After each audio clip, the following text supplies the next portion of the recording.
చెప్పిన మాటలు చెప్పకుండా కేసీఆర్ తెలంగాణ ప్రజలను మభ్యపెడుతున్నారని ఆరోపించారు TTDP working president Revanth Reddy. ప్లీనరీలో కేసీఆర్ ప్రసంగానికి సొంత పార్టీ నేతల నుండే స్పందన రాలేదని, దాన్ని బట్టి ముఖ్యమంత్రి పనితీరు ఏ విధంగా ఉందో అర్థం చేసుకోవచ్చని చెప్పారు రేవంత్ రెడ్డి. ప్రభుత్వ విధానాలకు వ్యతిరేకంగా తాండూరులో సభ నిర్వహిస్తామన్నారు. కొంపల్లిలో నిన్న కేసీఆర్ తన భజన సంఘాన్ని సమావేశాన్ని ఏర్పాటు చేసుకొని అబద్ధాల సంఘానికి అధ్యక్షునిగా మళ్ళొకసారి ఎన్నిక కాబడ్డాడు.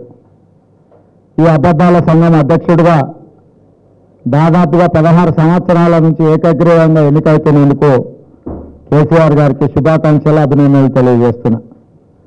చెప్పిందే చెప్పింది మళ్ళీ చెప్పకుండా చెప్పి మభ్యపెట్టి తెలంగాణ ప్రజల్ని మోసం చేస్తున్న సంగతిని నిన్న టీఆర్ఎస్ ప్లీనరీలో కేసీఆర్ ప్రసంగం సందర్భంగా సొంత పార్టీ శ్రేణులే తెలంగాణ సమాజానికి తెలియజెప్పడం చేసింది.